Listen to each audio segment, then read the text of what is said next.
श्री कृष्ण गोविंद हरे मुरारी, ये नाथ नारायण वासुदेवा। 11वां ये सैप्तिक पर्व,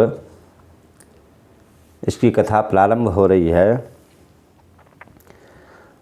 तो अश्वत्थामा गयो रात्रि में पांडु शिविर में, मारी काटी संहार कियो सबको सुस्तीर में।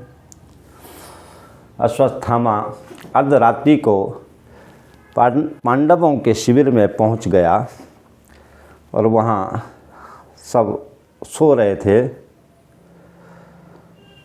इसी प्रकार से भगवान भोलेनाथ पांडवों के शिविर के बाहर स्वयं रक्षा कर रहे थे। भगवान भोलेनाथ का त्रिशूल पांडवों के शिविर के चारों तरफ ऐसे चक्कर लगा रहा था। तो शंभुनाथ बोलो यह बचना, मन में समुझी कृष्ण की रचना। भोलेनाथ भगवान कृष्ण की जो लीला है उसे समझ गए। अब जब अश्वत्थामा ने अंदर जाने का रास्ता नहीं पाया, भगवान के पास भोलेनाथ के पास जाकर के कहा कि आप मुझे अंदर जाने दीजिए। तो भोलेनाथ सब समझ गए। फिर अश्वत्थामा को अपनी झोली में से भस्म दिया, कहा कि आप अंदर जाइए।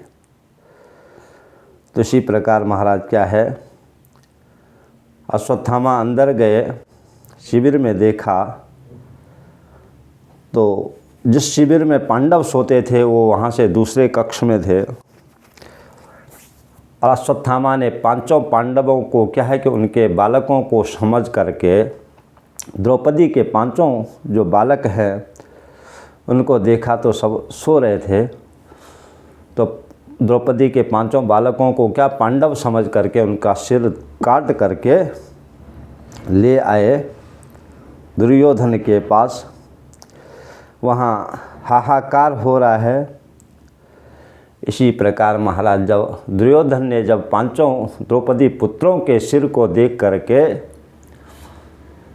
तो दुर्योधन ने अश्वत्थामा को कहा कि आपने तो बड़ा अत्याचार कर दिया, आपने तो बालकों का वध कर दिया। इसी प्रकार से महाराज क्या है कि ये कथा को विराम देते हैं। जय जय श्री राधेश।